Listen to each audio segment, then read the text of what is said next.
Okay, good evening, everybody. Good evening, my dearest brothers and sisters in Mexico. Whoever is joining us, wherever you are, it's a pleasure once again to be with you. I know we're not with each other face-to-face personally, but virtually, and as we say, Gam Zoom L'Tova. I want to thank very much the organization Al Pi Darko, focusing on education and tuning in attunement for each of our children, for creating this evening and giving me the privilege of addressing all of you, especially now, a few days before we're ready to receive the Torah once again.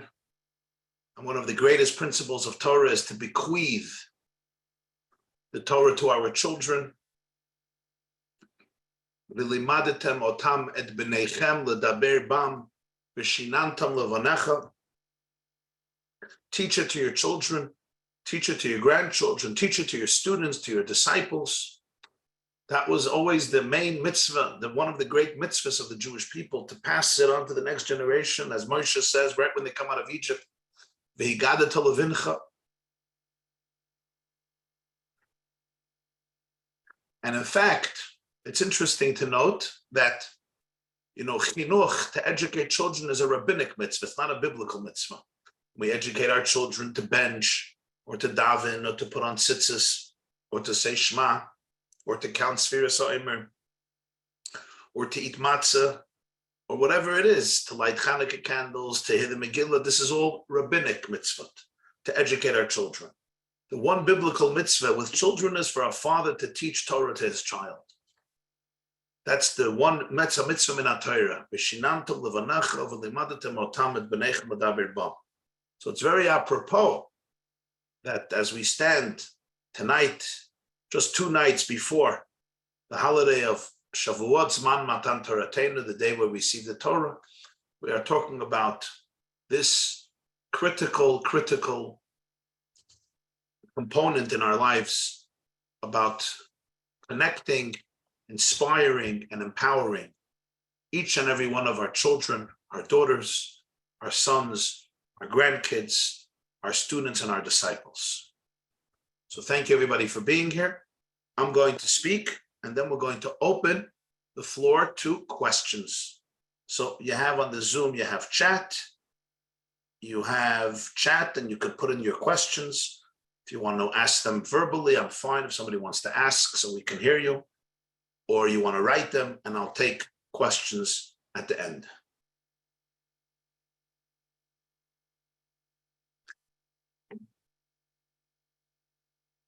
So let's begin.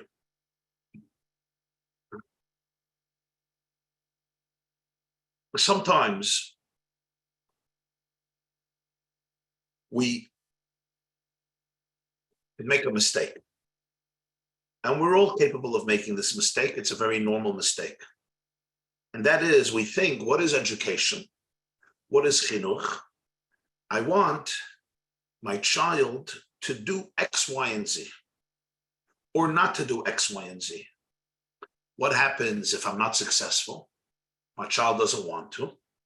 So then I say, let me force him or force her, or maybe scare them, or maybe put a lot of pressure on them in one way or another until I get them to do it. And that's how I educate them. But that's not chinuch. Education means that I inspire my children inside so that when they get older and I'm not there and nobody's pressuring them, this is what they want to do because it becomes part of them. Because if the only way I get my children to do something is by pressuring them and forcing them to do it, it's very nice right now. But what happens when I'm not here? What happens when they get older and they become independent and I can't threaten them anymore, and I can't pressure them anymore, and I can't scare them anymore, and I'm not bigger and stronger than them, and they don't even need me anymore, or they don't think they need me? I may chas v'shalom lose them. So all education is always about inspiring your child, empowering your child, making your child appreciate that this is what I want in my life. This is what I need in my life, not just to satisfy my father and my mother and my grandparents, because then it's not me, it's not authentic. So what role is there in forcing a child? Very little, very, very, very little, very small. Sometimes there's an important situation. If my child is hitting another kid, or he's crossing a street that's dangerous, or there's something very important going on. So sometimes I have to be able to enforce a rule in order to keep everybody safe. But that's not a philosophy of education. That's not a long-term plan. The long-term plan always has to be to connect to my child, to be able to teach my child in a way that he or she embraces it with simcha, with joy. What's the most effective way of achieving that? And the answer is connection, attachment. When a child feels attached to parents, when a child is given very deep emotional attachment, the child experiences the love and the connection of the mother, of the father, of the grandmother, of the grandfather, of uncles, of aunts, of teachers, of principals, then I want to be close to you. When I trust you, I'm safe with you. I want to be close to you. I want to learn from you. I want to be with you. I want to hang around you. I want to be inspired by you. Children need 4 S's. They need to feel safe, secure, seen, and soothed.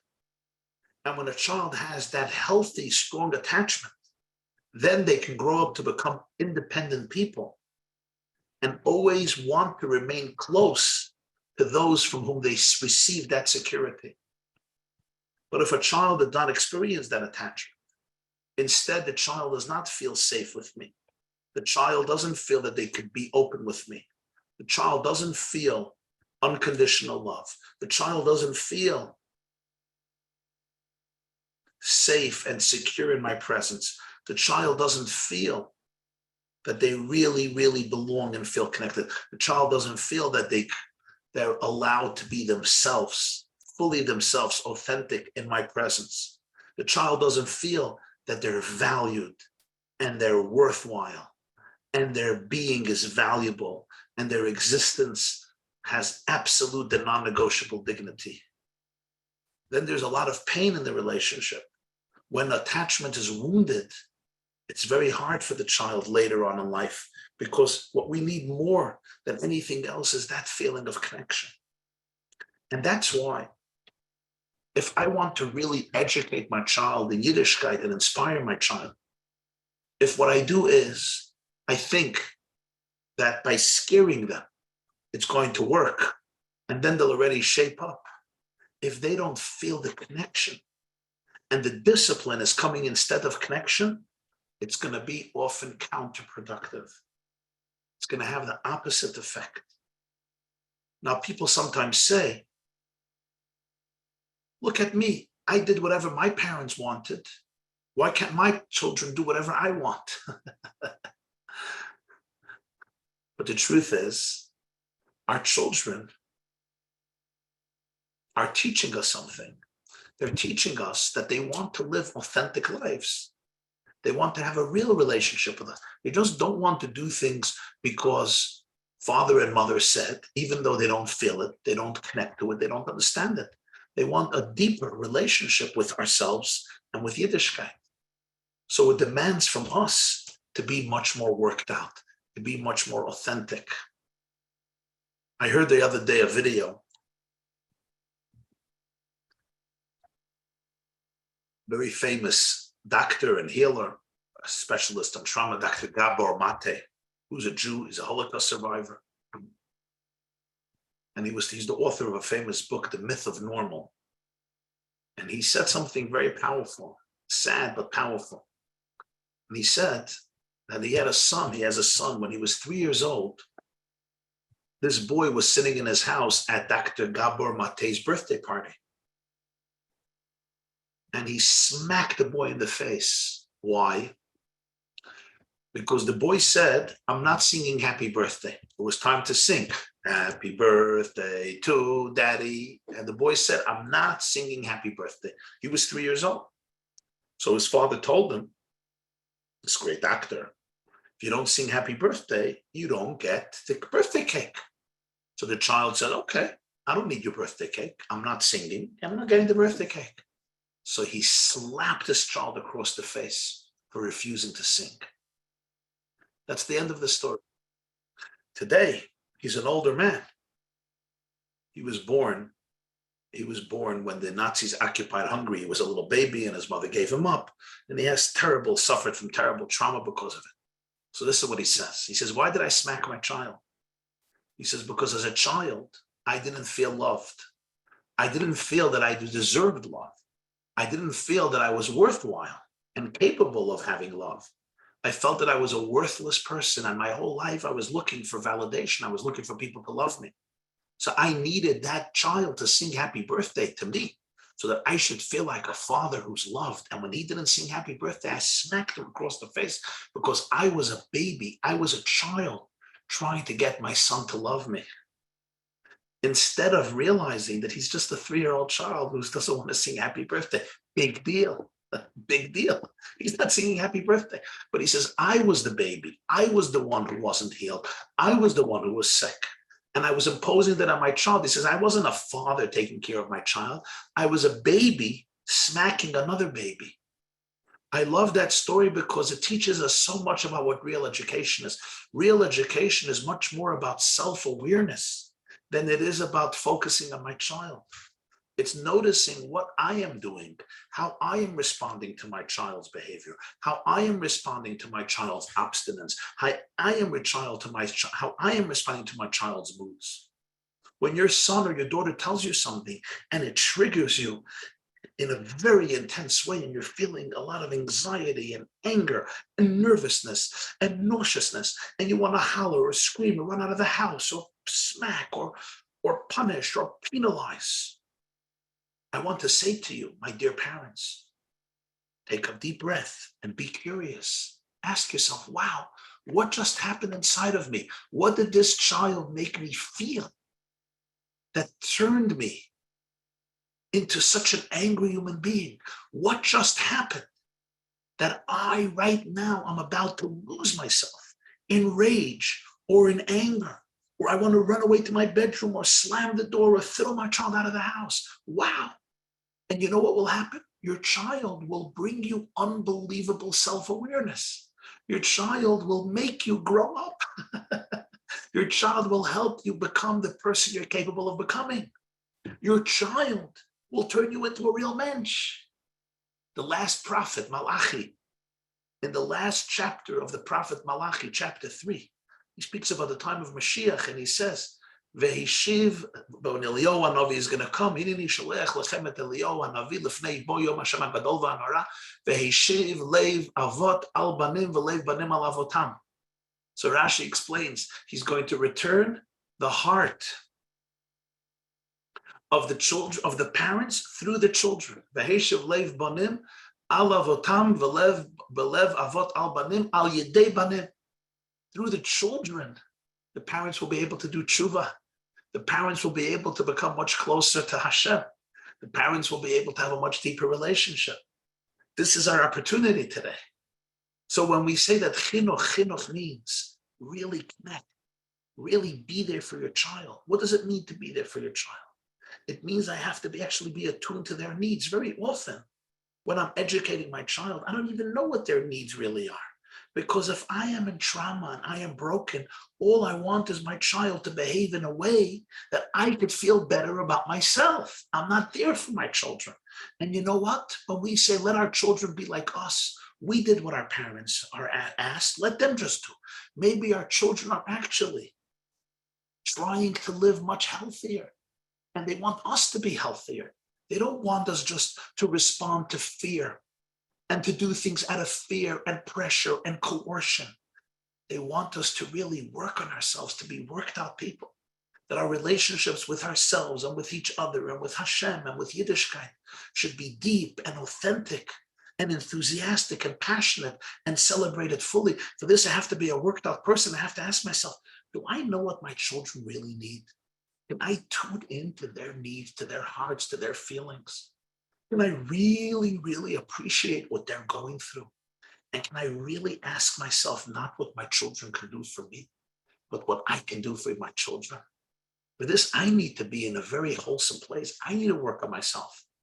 And if I'm not a worked out person, I don't even know what they need. I confuse their needs with my needs, and I use them as a tool to make myself feel better. And then I call it chinuch. He smacked his child, and I say, oh, I'm educating my child. I'm not educating my child. I'm a scared little boy who never felt love, and I'm trying to use my child to give myself love. I don't even know what's going through with what's happening with my child. This is not easy for many of us. We don't know. This is new stuff. This is a new opportunity. Our children are giving us an opportunity to grow in our emotional healing, in our physical healing, in our spiritual healing, in our shalom bayit, in our marriage with each other, with our spouses, and in our marriage with God. Celebrate opportunity. Chinuch does not mean I manage to force my child and scare my child. Chinuch means that one day, when I'm far away, my child is internally empowered and inspired. I once took a group of students to Lublin in Poland. The Yachel Yeshivat Chachmei Lublin, founded by Rabbi Meir Shapiro, the founder of Daf Yomi. And the building is still there, and it's now in Jewish hands. And on top of the building, the huge, beautiful yeshiva of Lublin in Poland, Rabbi Meir Shapiro Zechet Tzadik Livracha, engraved a verse from Tehillim. L'chu vanim shim'uli yirat Hashem alametchem. Go, children, listen to me. Let me teach you yirat Hashem, awe, fear of Hashem. And then the famous verse continues, Mi ha'ish chafetz chayim, oyev yamim, lirat tov, nitzar l'shayin chameira, usvasecha midaber mirma, sur meira v'aseitav, bakei shalom v'ratfehu. David HaMelech teaches and says, who's the person who wants life, chafetz chayim, who wants to love his days, to see good? Guard your tongue from evil and your lips from speaking deceitfully. Go away from bad, embrace the good, pursue peace, and chase after peace. This is the verse that Meir Shapiro put on the yeshiva. L'chu vanim shimu li yirus HaMashem alamatchem. And I wondered, why did he choose this pasuk, this verse? The Chassam Sofer asks a question. He says, the words are very strange. Why does he say, L'chu vanim shimuli? He should have said, Bo'u banim shimuli. If I say, come, children, listen to me. You don't say, go, children, listen to me. When you go, you're not listening to me. When you go, you're going away from me. He should have said, Bo'u banim shimuli, not L'chu vanim shimuli. You understand the question? Some Sofer says something special. He says, no, L'chu vanim shimuli. I don't want you to listen to me when you come to me. I want you to be able to hear my voice when you go away from me. L'chu banim, when you grow up and you're not dependent on me and you go far away and you build your own life, Be'ezer Hashem Yitbarech, and you become a mature, independent, creative person. L'chu vanim shimuli. Can you still hear the voice of truth, the voice of love, the voice of compassion, the voice of kindness? Kol gadol v'lo yosaf, the voice of Hashem. Can you hear it? Not when you come to me, when you go away from me. Next week after Shavuot, we're going to read Parshat Ba'alotcha in 2 weeks. Ba'alotcha et haneirot. When you raise the candles, Rashi says, why say Ba'alotcha? Say Ba'adlikha. What does Rashi say? Shetehei shalhevet olamei elah. You have to light the candle until the flame rises up on its own. Sometimes I could be holding the match by the wick, and the wick is burning, but when I take away the match, it's not burning on its own. You have to light it until the flame rises on its own. There's a spiritual message here. Every soul is a lamp of Hashem, is a candle of Hashem. It says in Mishlei, in Proverbs, Ner Hashem Nishmat Adam. The soul of every child is a ner. It's a lamp of Hashem. Sometimes I say, okay, I'm going to light the candle. I'm going to make sure the candle is lit. No, Shetahei shall have it oleme elah. You want the flame to rise on its own. You want the flame to become part of the wick. You don't want that the match is creating the flame, and the moment you take away the match, the flame is extinguished. You want the shalhevet to be olame elah. For this, the child needs to feel the connection. Child needs to be inspired inside. It's their own fire. It's not my fire. Because if it's only my fire and not their fire, it's a very superficial fire. It looks good on the outside, but it's not real on the inside. The question is, do you want it to look good on the outside? Do you want it to be real on the inside? You want it to be real on the inside. It's not about force. It's not even about discipline. It's about connection and attachment and safety and inspiration.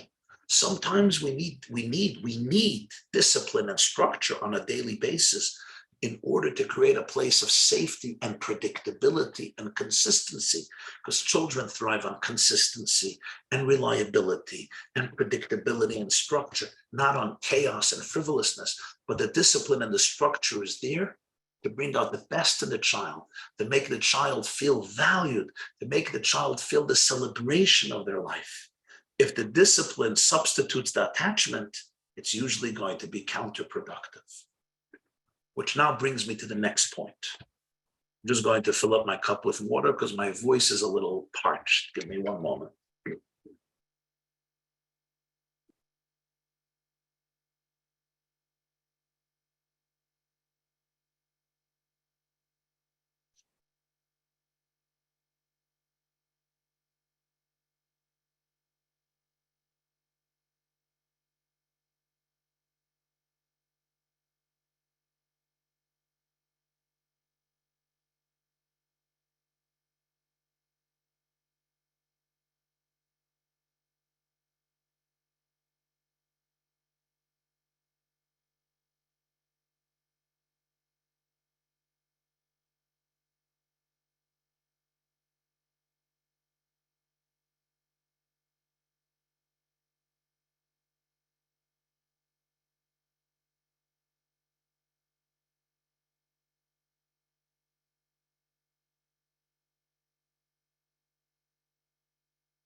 Sorry.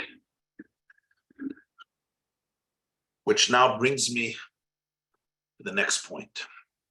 This has to do with children who are struggling.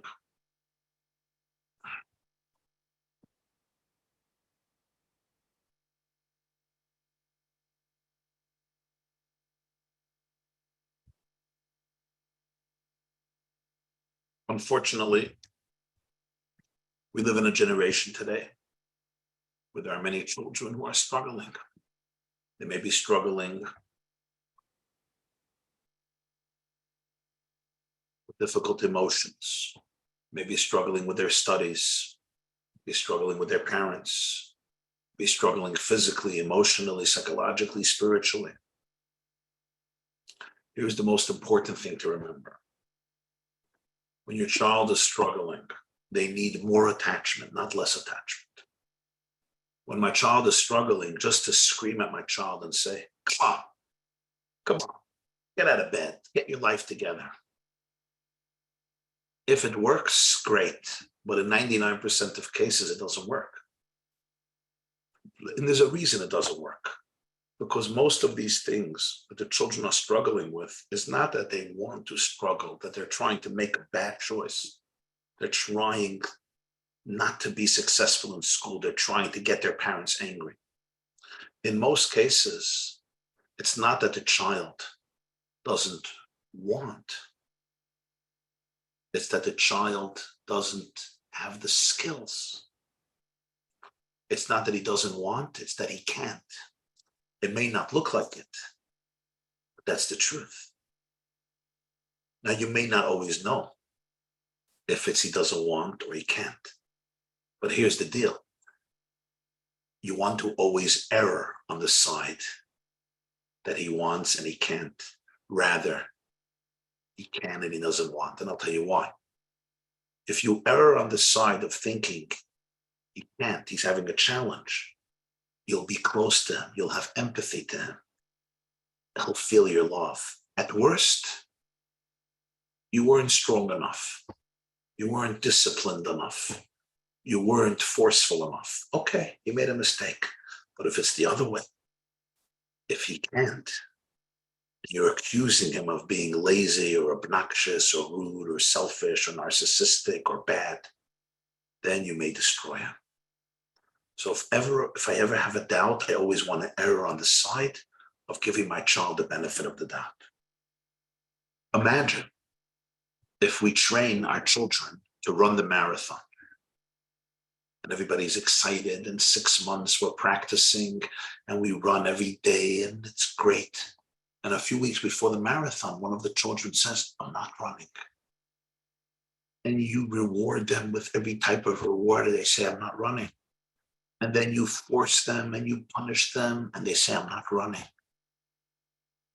And you don't know what to do. And then you find out that your child broke his legs. He couldn't run. What do you have to do? You don't have to reward him for running. You don't have to threaten him. You need to take him to the hospital. You need to bandage him. You need to give him a cast.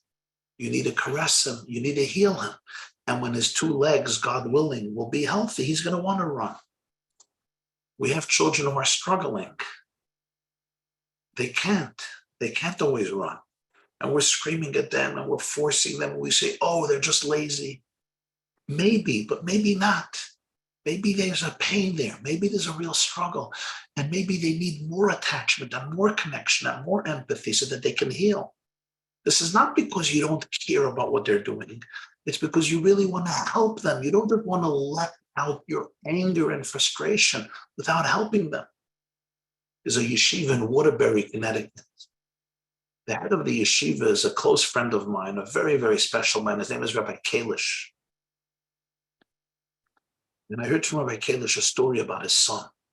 They went for Pesach to a hotel. And his son is 6 years old. And his son was in an elevator himself. He was going up to his room. And the elevator got stuck. And the 6-year-old saw that there's a button, emergency. And he pressed the button. And who picked up? The operator at the front lobby of the hotel. And the boy says, I'm stuck in the elevator. And the person sitting by the lobby, by the front desk, what does he say to the child? Oh, stop playing these games. You pressed the emergency button. You're just trying to create a ruckus. You're trying to have fun. You want to make an emergency and an alarm in the whole hotel. Stop being mischievous. Stop making trouble. And the boy starts crying. And he says, I'm stuck. I'm stuck in the elevator. The person says, stop lying to me. You're not stuck. You're just pressing the button to drive the whole hotel crazy and everybody have to go out of their rooms. The boy says, no, I'm stuck. And this adult is arguing with this boy and screaming at him. Finally, there was a woman who overheard the conversation. And she said, no, let's go check it out. And of course, they found the boy who was stuck in the elevator. And thank God they repaired it. And the boy came out safe. What a story. What a metaphor for life. We sometimes have children who are stuck. And they're saying, I'm stuck. And we're saying, you're not stuck. You're just pressing the buttons to make us all crazy. You're not doing well in school because you're lazy. You're just an addict. You're addicted to your games and to your tablets and to your phones. You're just a troublemaker. Come on. And we get more upset and more angry. And we say, get out of my house. Or you're not welcome at my home. And what's happening is This child is stuck. Yes, this child may be involved in behaviors that unfortunately are negative and inappropriate, and it's very painful. But I need to help this child, not scream at this child, not make this child feel less safe. Because when a child feels less safe, they become more disconnected, and therefore more alienated, and therefore there's less chances for them to be able to confront their pain and heal. It's through attachment that we heal people. It's through support that we heal people. It's through empathy that we heal people.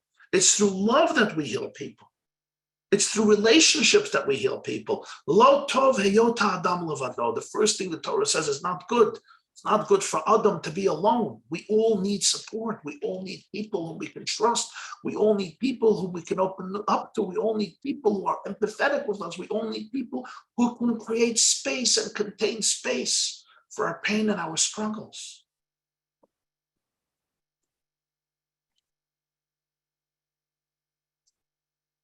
Now, sometimes it's very difficult. And it's difficult because of a few different reasons. Number one, it's difficult because of neighbors and friends and relatives who don't understand. Sometimes they say, just tell this child what to do. Just tell him to snap out of it and tell him that this is the rule, and if not, he's not welcoming. We sometimes feel embarrassed. People judge us. We're not successful with our children. And I want to say something to you very, very personal and very, very intimate and very, very important. There comes a point in life where you have to decide, do you worship your neighbors or do you worship God? Were you created to leave a good impression on your relatives who don't understand the situation?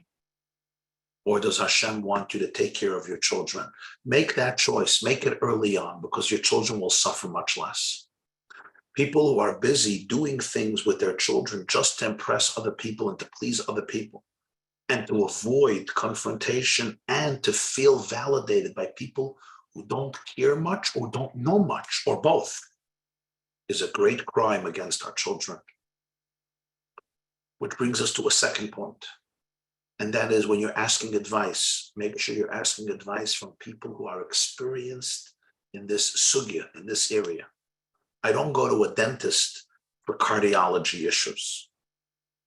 And I don't go to a pediatrician for dentistry. And I don't go to an astronomer when I have a cold or I have the flu. You need to go to the right person who has experience. There are many great people. There are also great rabbis, but not every person has experience with this area. A rabbi or a rebbitzin or a mashpia or a rosh yeshiva or a mashgiach or a therapist or a mechanech or anyone who hasn't dealt with their own children struggling, or hasn't dealt with hundreds or at least dozens of children struggling, is not an expert. They may give you wrong advice, not because they're bad people, but they just don't know about this. They don't know about this. You need experience, you need facts, you need data, you need to know what works, what doesn't work. There's a lot of experience, and this is a lot of data. This has been going on for decades. There's a tremendous amount of research. You want to talk to therapists or to rabbis or to mentors or to coaches or to guides or to people who know this area well. They have seen what works, they have seen what doesn't work, they have seen success, they have seen failure. Those are the people you want to get advice from. And this brings me to another point. And this is a great obstacle, sometimes much more than relatives and friends and neighbors. Your own pain. Your own pain. You're watching your children going down a certain path, and the pain is unbearable. You sacrifice yourself for these children. You put in so much energy and so much effort, and you spend so much money, and you try to give these children the best education, and you try to protect them. And suddenly all your dreams are being shattered, and you're angry. You're angry, and you let out your anger on your child, and you just want to scream and fix everything, and you're davening all day, and you're saying Tehillim, and Shabbos comes and nothing happens, and you lose it. So I want to tell this to you, my friends. This is normal. You're a normal human being. You're in a lot of pain. Your dreams were shattered. You need to be able to grieve. You need a support system. You need people you can speak to. You need people to guide you. But don't allow your pain to destroy your child. deep down you want to help your child. When you're having pain, stop, breathe, and ask yourself, I'm feeling a lot of pain. Now, what do I want to do? Do I want to let this fall out on my child and alienate him further, alienate her further?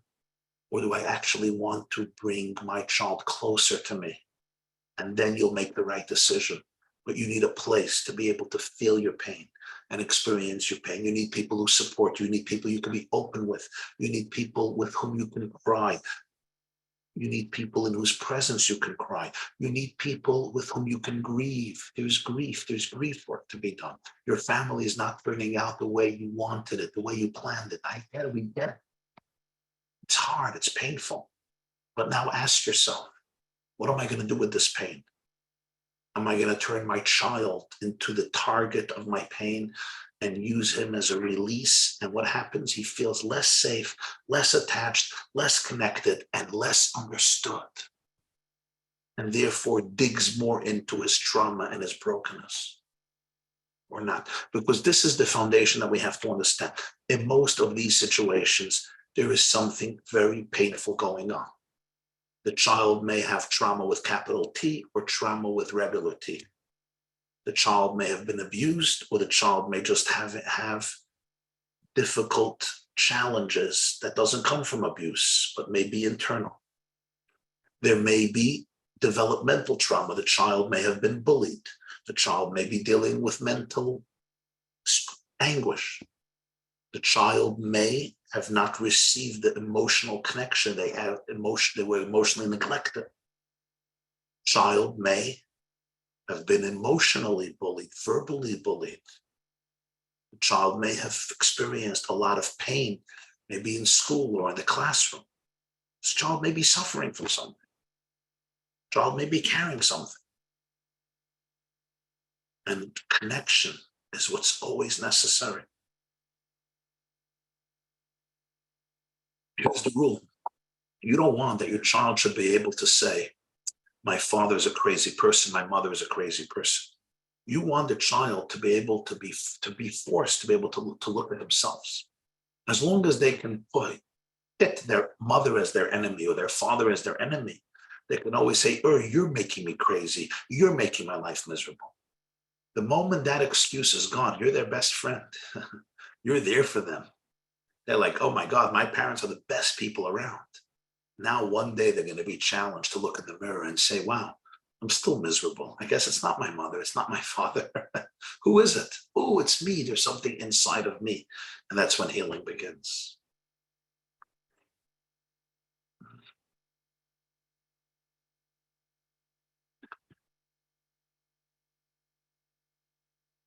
I'm going to conclude. We're going to go to questions, but I'm going to conclude with something I once heard of Lubavitcher Rebbe. It touched me very much, and it's connected to Matan Torah, to the giving of the Torah. It says in Chumash, the opening of the Ten Commandments, and we all know that Shavuot, the Medrash says, God says, when you read the Ten Commandments, Shavuot in the morning, it's like you're receiving the Torah again. And that's why it's so special to bring everybody to hear the Ten Commandments, men and women and children, and even babies and infants, boys and girls, because it says in Medrash that Hashem said, if one Jew was missing, I could not give the Torah. So every Shavuos, we want all the Jews there so we can receive the Torah again. The opening verse of the Ten Commandments is Vayedaber Elokim et kol advarim ha'ela le'mor. Hashem spoke all these words, le'mor, to be repeated, but to be repeated to whom? All the Jews were there, even the future generations. So the Mechilta, the Midrash says that Hashem wanted to say these words and he wanted to hear feedback, le'mor. He wanted the Jews to respond. And there's an argument how they gave feedback. Rabbi Shmuel says, al hein hein va'alav lav. On the positive commandments, they said, yes, we will do it. On the negative commandments, they said, no, we won't do it. So when Hashem said, keep Shabbat, he said, yeah. When he said, lo tirtzach, don't murder, they said, no. Rabbi Akiva argues. Rabbi Akiva says, al hein hein va'al lav hein. On the positive commandments, they said yes. And on the negative commandments, they also said yes. Yes, we'll do what you want. It seems like the argument between them is only about semantics. There's no substantial argument. What's the difference if you say I won't do the negative thing, or you say, yes, I'll do what you want. It's the same thing. Why are Rabbi Shmuel and Rabbi Akiva arguing about it? Do we have to argue about everything? Especially it's an event that happened so long ago. What's the relevance of it? The answer is there's a very deep argument here. Rabbi Shmuel was focusing on the content of the mitzvah. Every mitzvah has a different message. The positive mitzvahs have a positive message. The negative mitzvahs have a negative message. The positive mitzvahs say, this is good, do it. The negative mitzvahs say, this is bad, don't do it. So Rabbi Shmuel said they focused on the nature of the mitzvah. So on the positive, they said yes. On the negative, they said no. Rabbi Akiva says the focus in every mitzvah is the relationship with God. It's Hashem's will, and that's a common denominator for all mitzvahs, whether it's a positive one or it's a negative one, whether I'm doing this or I'm not doing this. It's all an opportunity to connect to Hashem. So therefore, Rabbi Akiva says, Al hein hein v'alav hein. On the positive, they said, yeah. On the negative, they weren't focusing on what they're doing. Now I'm doing something negative. Now I'm doing something positive. Now I'm abstaining. Now I'm engaging. Now I'm passive. Now I'm active. They were focusing on one thing. This is an opportunity to fulfill God's will. In life, it's also true. Sometimes we forget that in life we have to ask not what God can do for us, but what we can do for God. And ask not what our children can do for us, but what we can do for our children. Rabbi Akiva says, Al hein hein v'alav hein. Sometimes you have a child who says hein to everything. Yes, tati, yes, mommy, yes, yes, yes, yes. And when the school see this child, they say, yes, we want him. Yes, we want him. Yes, we love him. And then there's another child who says, love, love, love, love. No, no, no, no, no. And the school say, no, no, no, no, no, no, no. He's rejected from one place and another place and another place. And he says no. He rejects us, love, love. So one way of looking at it is, oh, I have my children who are wonderful, and then I have my children who give me all their heartaches. Rabbi Akiva says, no, chas v'shalom, al hein hein v'alav hein. Don't look at it that way. The love is also hein. This is your shlichus from Hashem. This is your mission. Don't be ashamed. Don't be embarrassed. This is your mission. It's not a mistake. It's not a b'diavad. It's a lechatchila. How do you know why you were created? How do you know what's the purpose for which your soul came down for? Maybe the whole purpose for which your soul came down for is to help this child achieve his or her potential, to help polish this particular diamond, to help this neshama liberate itself from all of the trauma that's encasing it and eclipsing it. And therefore, don't say, oh, this is positive and this is the negative part of my life. Rabbi Akiva says, Al hein hein v'alav osa hein. Even that which seems negative and difficult and challenging, it's another opportunity for hate, for connecting with God. It's a lechatchila, it's not a b'diavad. It's not your curse of your life. It's not the obstacle of your life.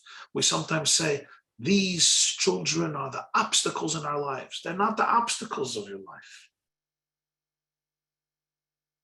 They are those who create your life. This is what creates you who you're supposed to be. These children are not blocking your way. They are your way. They are making your derech. This is your path. This is everything you're here for. So don't despair. Don't retreat into anger. Don't retreat into shame. These are all normal emotions, anger and shame and upsetness and rage. But we have to always tune in and ask, what is my mission at this moment? My mission at this moment is not to lose myself. My mission at this moment is to be here for the child in every way possible, with more connection, more love, more attachment. Thank you for listening, and now we'll open it up to questions. Rabbi YY, thank you so much. That was amazing. Thank you so much for your words.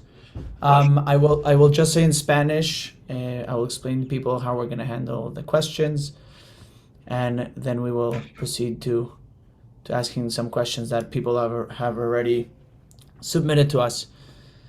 Jama Brancoen, se lo dejo a usted para que usted le comparta a todos los que están escuchando en español las siguientes preguntas. So we've gotten a lot of questions for sure, and we're going to try to integrate as much as we can within the questions that we're going to make. The first question I would like to ask is,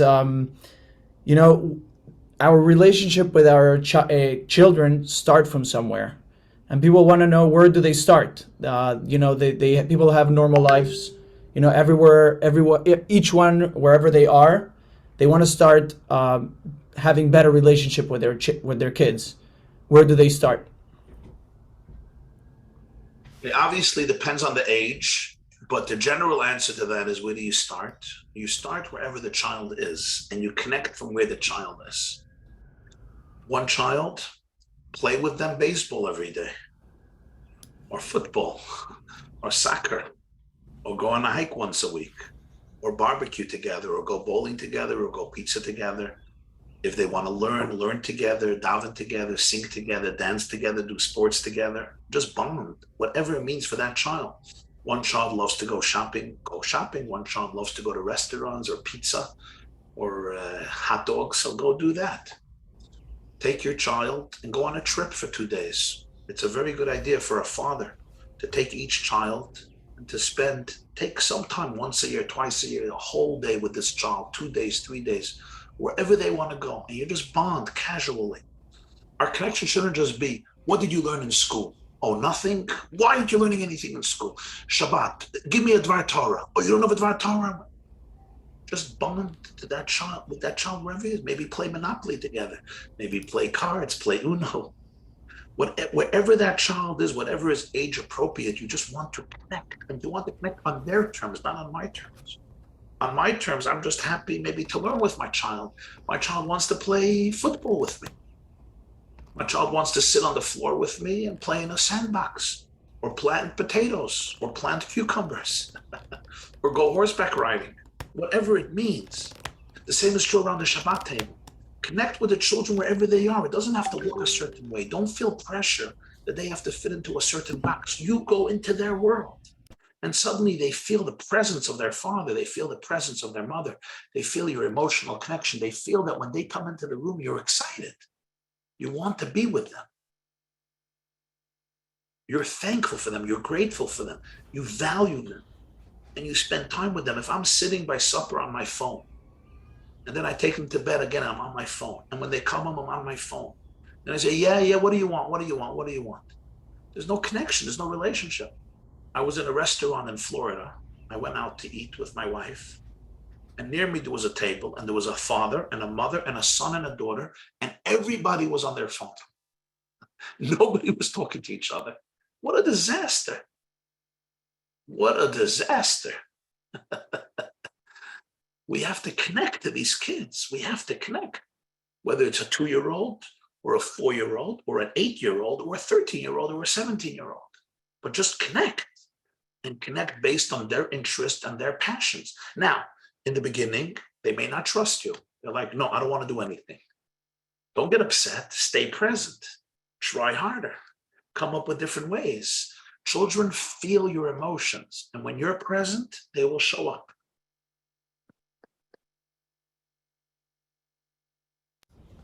Thank you very much. There are some add-ons that can be done for these questions, which are very important.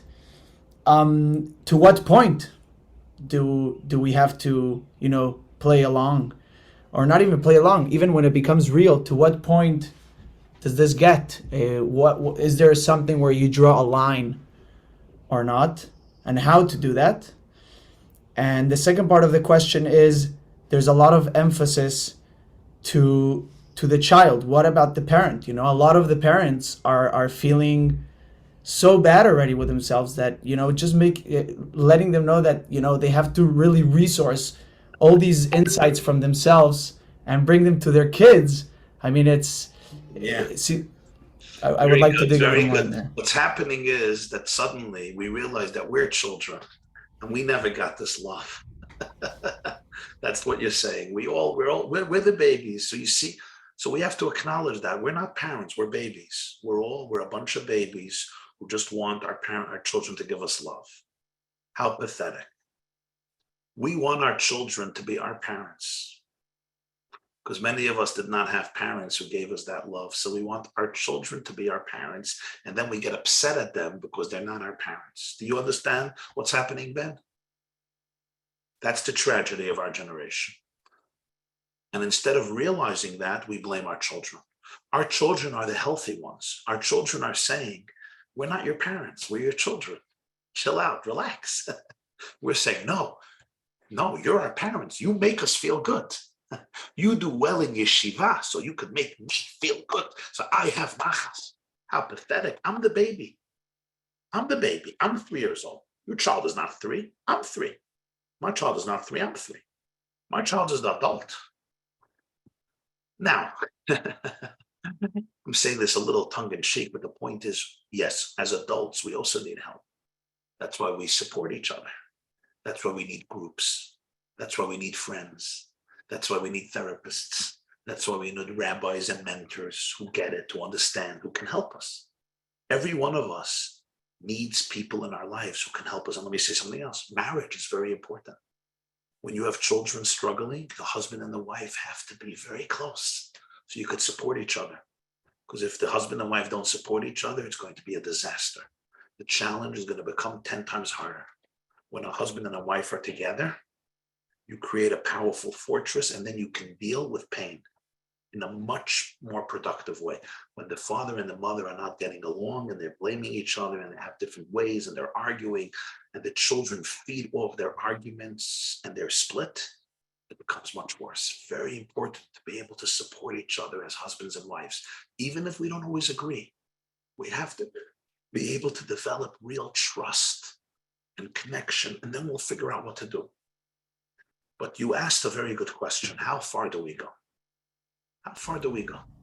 Now, you said something, you didn't mean to say it, but you said, how far do we play along? Is that what the word you used? Sometimes it's play, but then the play is to make it something real. Okay, so very, very important. This is not a game. This is not a game. This is very, very serious. We're not trying to play along. We're not trying to manipulate our kids. This is the mistake. Many of us think, okay, I'm going to be nice, so tomorrow my child will put on tefillin. Next week, he'll come to the Shabbat table. Next month, he'll put on his kippah because I'm being nice. You got it wrong. This is not a game. I have to really connect to my child. I have to really embrace my child. I have to really love my child without any conditions. Without any conditions. You really want to be able to feel the beauty and the holiness of your child under all circumstances. Only then will your child be able to get what they really need in order to become the healthiest person possible. So you say, how far does this go? It goes all the way. It goes all the way. You never detach from your child. And even if your child is disappointing you terribly, it only means that they need more connection, more empathy, more attachment. Now you're going to ask me, what about discipline? What about rules? Discipline and rules are all very good if there's attachment, if your child feels safe. If your child feels safe in the house and you're close and you're connected, it's good to have rules. Just like children need bedtime and bath time and supper time, but it's coming from a place of love. They feel safe. They feel your love. They feel you care for them. But if they're in a space where they don't feel connected, unfortunately, they're traumatized. They're cuckoo. Sometimes they're not even behaving rationally. Here, you have to save them. Some of these kids are like stage 4 cancer. Stage 4 spiritual cancer. They're a mess. They're not behaving in a rational way. If you're going to be busy with discipline, you're going to lose everything. You're going to lose your child. This is happening constantly. And the father is saying, but there's principles, there's structure. This child is sick.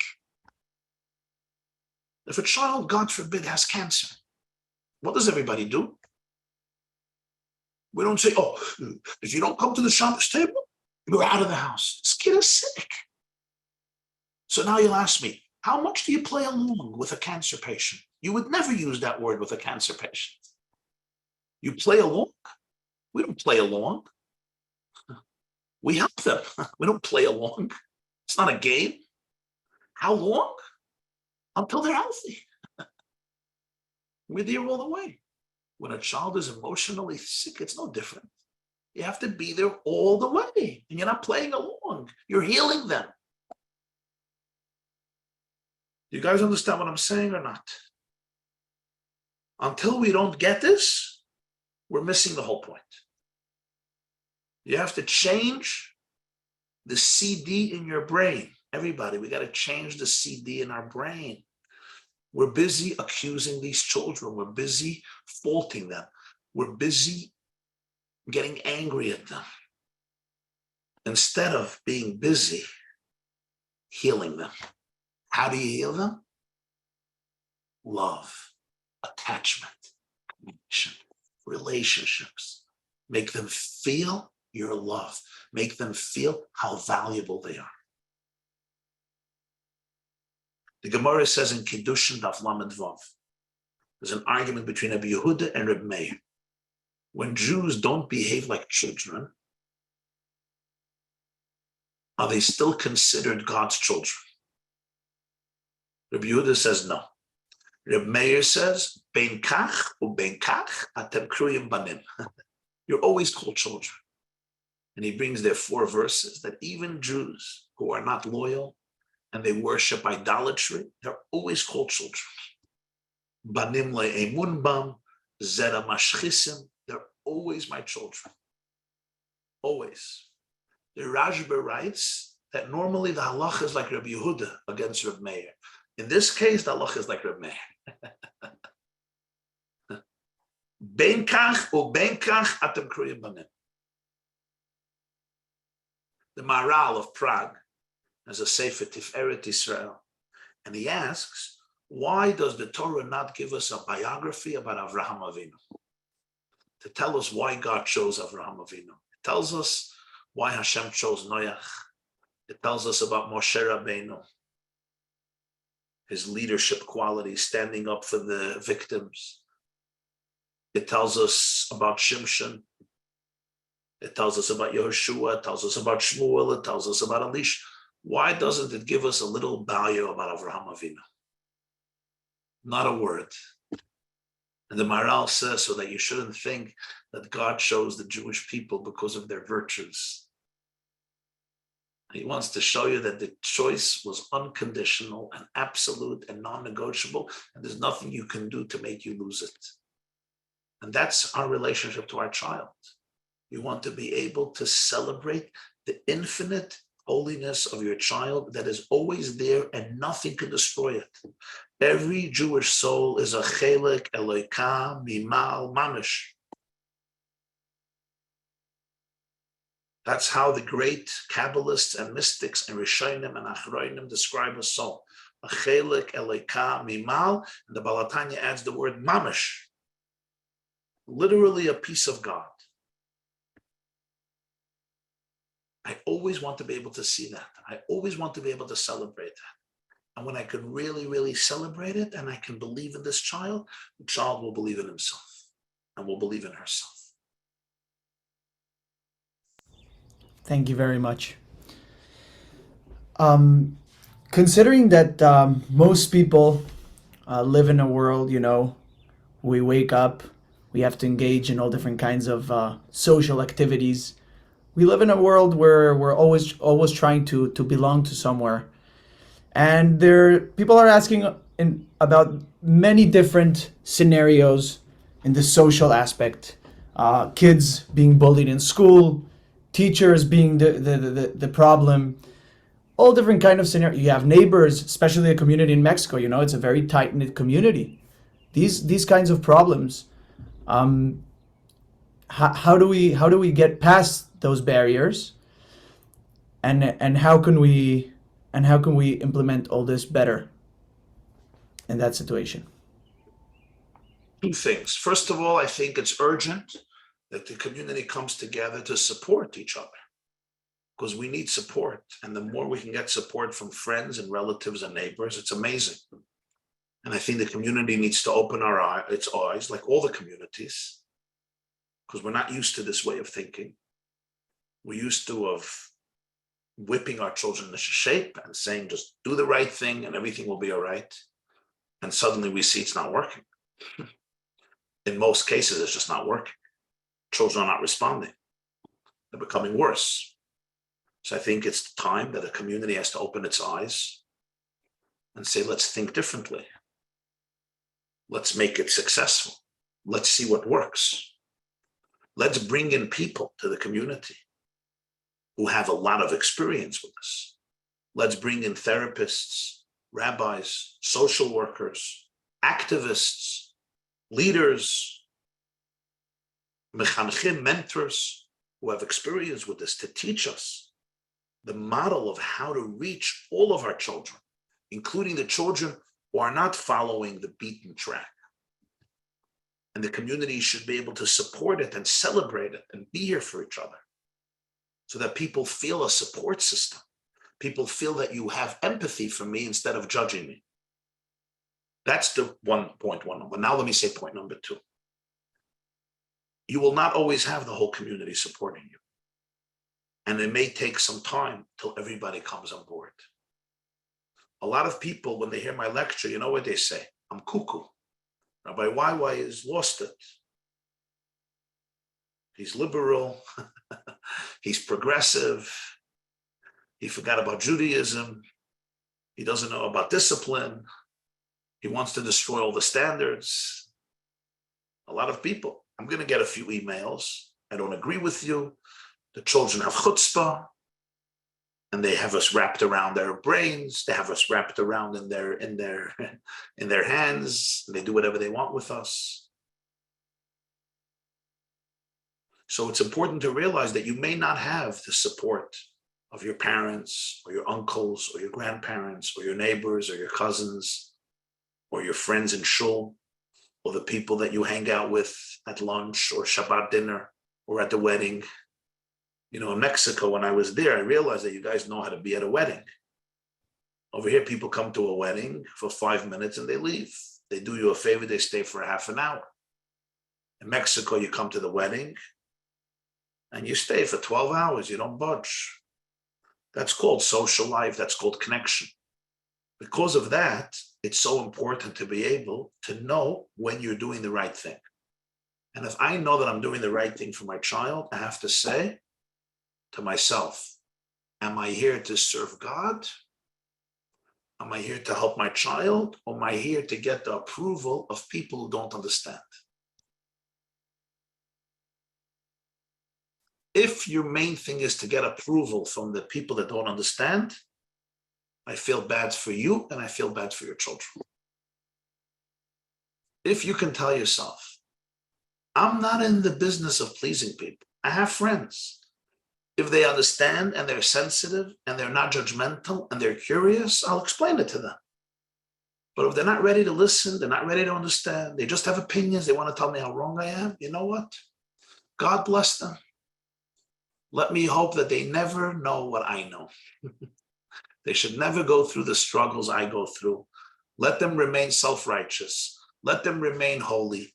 Let them remain thinking that they know everything. And I wish them well. But I have to do what I have to do.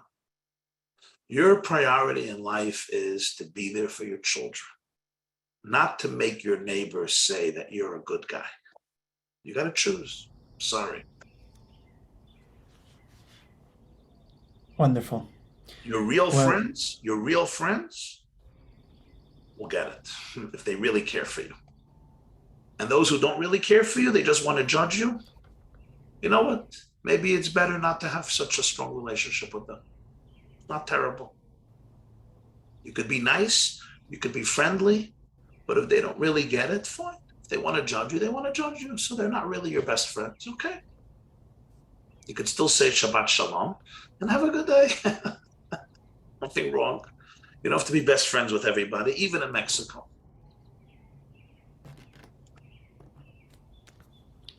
Thank you very much.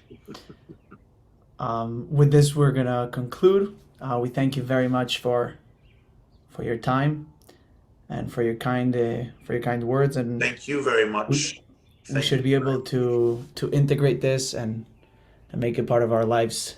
Amen. Amen. I want to wish everybody a happy Chag Sameach, Kabbalat HaTorah b'simcha, or b'pnimiyut. May you all receive Torah with joy.